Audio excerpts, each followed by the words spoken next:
orajoelona tena mba tongava saina e. Atomboka amin'ity taona ity avy hatrany ny fametrahana énergie renouvelable na éolienne eto a Madagasikara toko lasy toko vavy. Dia anisan'ny sehatra anankiray izay ifananantsika vaolana mikasika ny électricité eto Madagasikara. Ao anatin'ny herintaona farafahelany dia ametrakatsika 250 mégawatts.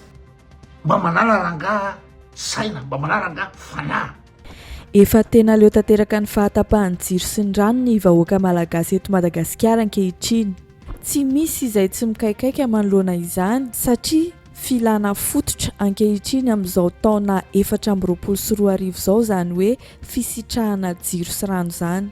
Tsy tany miady akory Madagasikara na hoe vitsy olona manam-pahaizana fa ny zava-misy dia tsy mahafapo ny vahoaka malagasy intsony ny tolotra omen'ny JIRAMA efa taona maro izay. Ny filoham-pirenena Andry Rajoelina dia tsy mitsahatra ny manome toky sy mampanantena fa efa misy vahaolana izy sy ny olona mpiara-miasa aminy manoloana n'ity fahatapahan'ny jiro lava reny ity. Efa hatrany amin'ny taona 2024 izy no nampanantena vahaolana amahana aingana ny délestage. Efa tamin'izany fotoana izany izy no nametraka ny fanamby ametrahana ny angovo azo avaozina na ny énergie renouvelable araka ny hitantsika ato anatin'ity vidéo manaraka ity. Ambarako avy androany fa atomboka amin'ity taona ity avy hatrany ny fametrahana énergie renouvelable na éolienne eto a Madagasikara toko lasy toko vavy. Apetrako ny fanamby ary tsy maintsy ho vitatsika io ary amin'ny ohatra vitsivitatsika toko lasy toko vavy. Eran-tany dia efa misy ny étude vita ary hatrany amin'ny Nations Unies dia namoaka an'io ary ny any Allemagne dia amin'ny taona 2021 dia 100% dia amin'ny éolienne avokoa no amokarana ny herinaratra. Ny ana Portugal moa dia efa eo amin'ny 70% ankehitriny. Ary tsika eto Madagasikara dia anomboka amin'izany. Ny filana eto Madagasikara dia eo amin'ny 253 mégawatts eo. Ny ana France hatramin'ny 2015 dia 3000 mégawatts ny éolienne ho apetraka izy ireo. Ka ahoana ny tsy ahavitatsika eto Madagasikara ametraka éolienne na dia ny fefany fotsiny aza 50 mégawatts apetraka ny fanamby toko lasy toko vavy fa mandrapatonga ny farany taona dia hipetraka eto amintsika izany éolienne izany. Niarana hita moa fa tsy dia nahitana vokany loatra izany fa mbola nitohy ary vao maika aza ny entombo ny délestage manerana ny Madagasikara izany hoe mbola tsy nivaha mihitsy ny olana.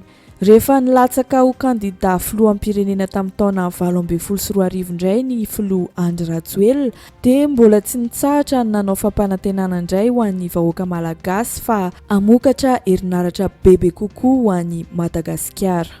Anisan'ny nanaitra ny maro ny fanambarana izay nataon'ny filoha Andry Rajoelina tamin'ny taona 2024 tao anatin'ny vinany natsoina hoe IEM na Initiative Emergence Madagasikara tamin'izany. Nanome fanamby izy fa ho asiana foto-drafitrasa fakana rano fisotro madio isan-tanàna ary ho ampitomboana ihany koa ny famokarana herinaratra amin'ny angovo azo avaozina. Araka ny nambarany dia tsapany tamin'izany fa mbola maro ny vahoaka malagasy no tsy misitraka rano fisotro madio sy tsy misitraka herinaratra ara-dalàna noho ny tsy fahampian'ny herinaratra vokarin'ny orinasa JIRAMA. Tao anatin'ny fandaharana manokana izay namelabelarany mahakasika ny IEM ihany koa no nilazany fa efa manana ny vahaolana ampihenana ny vidin-jiro ny tenany.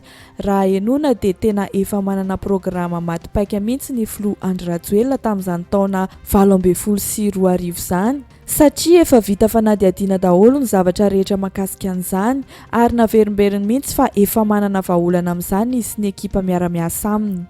Dia anisan'ny sehatra anankiray izay ifananantsika vahaolana mikasika ny électricité eto Madagasikara. Jerevon ny any Maurice dia 0,05 dollars ny kilowattheure any Maurice.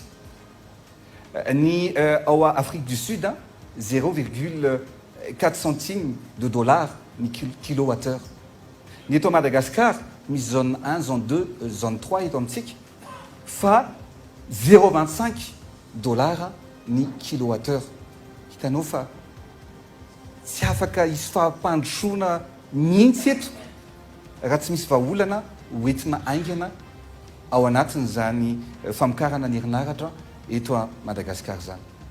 Misy vahaolana ho amin'io nandritra ny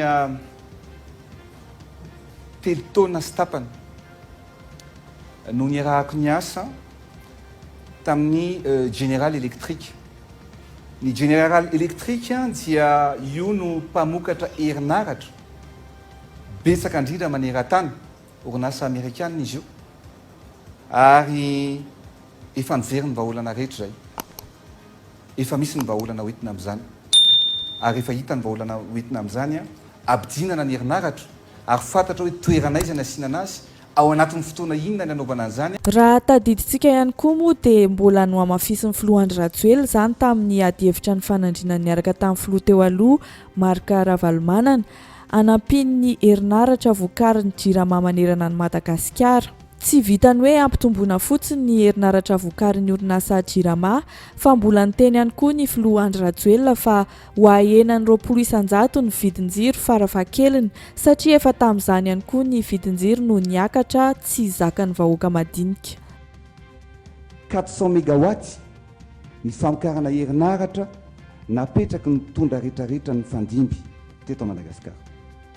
Velirano nataoko amin'ny vahoaka malagasy fa ao anatin'ny 5 taona ny zavatra vita atao anatin'izay 20 taona zay dia ho ataoko ao anatin'ny 5 taona ka apiko 400 mégawatts ny famokarana herinaratra manerana ny Madagasikara. Zany tompoko ny atao hoe velirano fa oka zay le hoe mino fotsiny ihany fa ny ana dia velirano nataoko amin'ny vahoaka malagasy. Ny famokarana herinaratra amin'ny angovo azo avozina dia apieny ny vidin'ny herinaratra farafahakeliny 20%. Zany ny velirano ataoko aminao vahoaka malagasy. Efa ela ihany koa ny filoha Andry Rajoelina no navita fanadihadiana na etude mahakasika ny famokarana herinaratra eto Madagasikara. Mbola naveriny tao amin'ny débat ny fanandrinana tamin'ny filoha teo aloha Marc Ravalomanana iny ihany koa izany resaka izany. Nasehony tamin'ny filoha teo aloha Marc Ravalomanana sy ny vahoaka malagasy tsy vaky volo mihitsy fa efa hainy daholo ny zavatra rehetra tokony hojerena mahakasika ny famokarana herinaratra. Ontsa mihitsy ny fon'ny filoha Andry Rajoelina raha araky ny nambarany tao anatin'ity adi-hevitra tao amin'ny fahitalavim-pirenena TVM ity satria tena mbola maro ireo toerana tsy misitraka ny herinaratra hoy izy.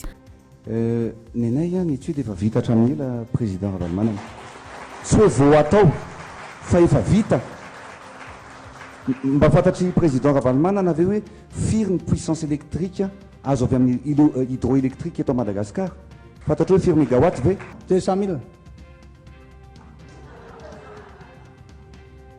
7800 mégawatts président Ravalomanana. Tsy vitanao le étude zany fa omeko anao efa hitanay daholo hoe aiza ny point rehetrarehetra afahana manao hydroélectrique eto Madagasikara.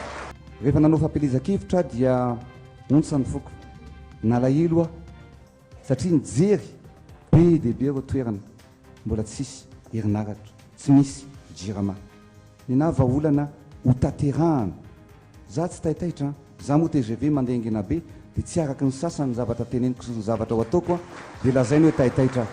Ametraka usine, industrie eto Madagasikara manokatra ny panneau solaire ary ovatsiny panneau solaire misy jiro lampe LED ny tokantrano zay manana fahefa-mividy mba afaka mandotsy kelikely dia ovatsina panneau solaire ny tokantrano mba hiakatra ny tahan'ny olona mba manana herinaratra manerana ny Madagasikara.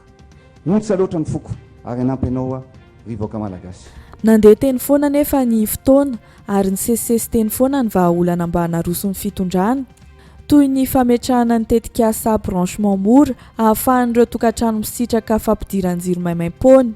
Araka ny nambarany tato anatin'ity lahatsoratra nisoratany tao amin'ny pejiny tamin'ny voalohan'ny volana desambra 2024 ity ihany koa dia tsy mitsahatra ny mitady vahaolana ny fitondram-panjakana manoloana ny fahatapahan-jiro, kanefa teo aloha izy dia nilaza fa efa vita etude daholo ny zavatra ary efa ela no nahavitana an'izany etude izany. Nisy ihany koa ny fizarana jiro hazavana ho anao tamin'ny taona 2024 lasa teo. Efa nanao fanambarana ihany koa ny filoha Andry Rajoelina fa ao anatin'ny 5 taona vao ho voatanteraka ny olana tsy fahampian'ny herinaratra.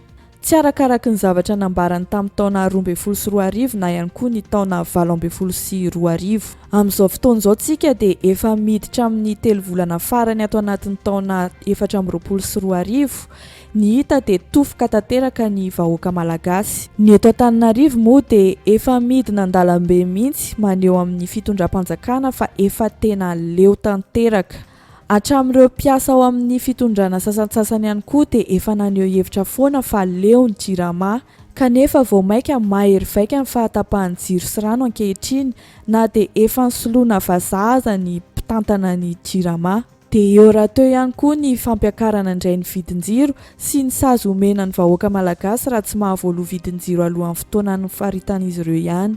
Tamin'ny faraparan'ny herinandro teo izao dia nanao fanapahan-kevitra vaovao indray ny tao amin'ny filan-kevitry ny minisitra, nanentana ny vahoaka izay mipetraka amin'ny tranobe na ihany koa reny vila reny mba hikajy ny fandaniana ny rano ka hampihena izany ary tsy hampiasa raha tsy amin'ireo filana fototra. Izay aloha izany no hitan'ny fitondram-panjakana fa vahaolana vonjimaika mety. Nisy ihany koa ny fizarana rano tanterahan'ny tale jeneralin'ny jirama sy ny ministry ny rano tany amin'ny faritra sasantsasany izay heverina fa mila an'izany teto Antananarivo. Dia ankoatr'izay dia teo ihany koa ny fandalovan'ny filoha Andry Rajoelina tao amin'ny fahitalavitra TVM nahitana ny resaka jirama. Hatreto aloha dia mbola mahita vahaolana foana ny filoha Andry Rajoelina araka ny nambarany ary nanome fampanantenana maromaro ny vahoaka manoloana an'izany fahatapahan-jiro sy tsy fahampian-drano eto Madagasikara izany indray izy, indrindra moa fa ny eto Antananarivo. Fa za kosa dia mampananteny fa anafatra ny olona rehetrarehetra efa tany Corée tsika, io ny projet tana water free vao nivory niaraka tamin'ny Banque mondiale ny ampitomboana ny station de pompage ao anatin'ny herintaona farafahelany dia ametrakatsika 250 mégawatts anao parc solaire tsika 250 mégawatts apetraka ao anatin'ny herintaona ary 1000 mégawatts ao anatin'ny efataona ho avy. Ho fitsinjovana ny vahoaka malagasy, ho fitsinjovana ny vahoaka Antananarivo dia ho alefantsika izany ireo turbine anankiroa izay mba tsy hampitapaka ny jiro, barrage hydroélectrique betsaka indrindra mba tsy haina ao anatin'izao aizina fa mba ahita ny tara-pahazavana amin'izay ity firenena malagasy ity. Nitsika an'izany zany efa misy vahaolana maharitra ho apetratsika. Efa niantso manokana ny taleny jirama Ronwes ihany koa ny filoha Andry Rajoelina iresahana an'ity olana be mahakasika ny jirama ity sy ny fahatapahana ary ny tsy fahampian'ny rano eto Madagasikara. Tamin'ny herinandro lasa teo ihany koa dia hita fa mampita vaovao betsaka ho an'ny vahoaka malagasy ihany koa ny pejiny jirama ao amin'ny tambazotra-tserasera sosialy Facebook miaraka amin'ny toromarika ny filoha Andry Rajoelina. Araka ny nambaran'izy ireo dia ritra ny rano eo an-dekaleka ary milina roa mpamokatra herinaratra sisa no mihodina amin'izao sika miteny izao raha toa ka 4 ny isan'ireo milina tokony hiasa eny an-toerana. Kely zany sisa ny herinaratra mivoaka ao ka izany mahatonga ny fahatapahana lava eto Antananarivo. Ny fahasimban'ny tontolo iainana moa no mahatonga an'izany rano etsy an-dekaleka izany ho ritra ary eo ihany koa ny fitombon'ny fitrandrahana arenan-kibon'ny tany tsy ara-dalàna, ny fanimbanan'ny ala eny amin'ny manodidina eny hoy ny tao amin'ny jirama. Tsy nisy voateny kosa ny mpitondra fanjakana sy ireo tompon'andraikitra ao amin'ny jirama fa ny fahasimban'ny tontolo iainana ihany no mahatonga ny jiro tapaka. Manoloana an'izany indrindra dia tsy maintsy nandefa hafatra mivantana tamin'ny filoha Andry Rajoelina ihany Koto Lilahy Maitsoambo ny farany tamin'ny alalan'ny tambazotra-tserasera sosialy Facebook. Ity ny hafatra voalohany mivantana amin'ny filoha Andry Rajoelina raha araka ny nambarany. Raha fitinina ny zavatra angatahiny amin'ny filoha teny mba hanajanonana an'ireo tetikasa tsy lahara-pahameana rehetra fa ny amahana ny olana manoloana ny jiro sy rano izay filana fototra ho an'ny vahoaka malagasy no tokony jerena raha tena filoha manana ny fahaiza-mitantana sy tia tanindrazana marina i Andry Rajoelina. Rajoelina tena mba tongava saina satria mantsy matoa tsy tianao ny kianina, matoa zay manakenanao de gadranao lazana fa tsy mampandroso masakana fampandrosoana de mahay anao zany, mahavita anao zany. Nefa ny olona poretinao tsy teny, ny olona poretinao hiaritra ndretrarehetra io nefa ny zavatra ataonao tsy samanjary. De resaka jiro sy rano fotsiny veranga de am'izao 2024 zao de mbola tsy hay mampandefa anazy. Tsy silana n'izay projet anao amandanitra ny solaire, barazy makatsymako anao zany, tsy silana n'izany. Adaboy aloha zany zany projet re goavana be zany, financement Japon, financement zao adaboy zany. Adaboy zany téléphérique zany, adaboy zany colisée zany, adaboy zany autoroute zany. Fa androany aloha ny vahoaka mijaly na rano andro na ranomaimbo. Amin'ny bidon milahatra bidon firmaraina ve ny olona de hitanao normal zany. Ny zanakao migalabona ry amin'ny toerana VIP mijery match ny Real Madrid. Ny place tsotra fotsiny any zany amin'izany match ny Real Madrid zany any amin'ny 800 €, any amin'ny 4500 ariary, 4 500 000 ariary. De ny gasy tsy milahatra amin'ny romaraina amin'le rano de tsy momba misy conscience ve maha-olombelona batonga vasaina rangaha. Tsy adin'ny koto Lilay Metsoamby ihany koa ireo mpanohana ny filoha Andry Rajoelina izay manaiky ny ataon'ny filoha na mety na tsy mety ny ataony.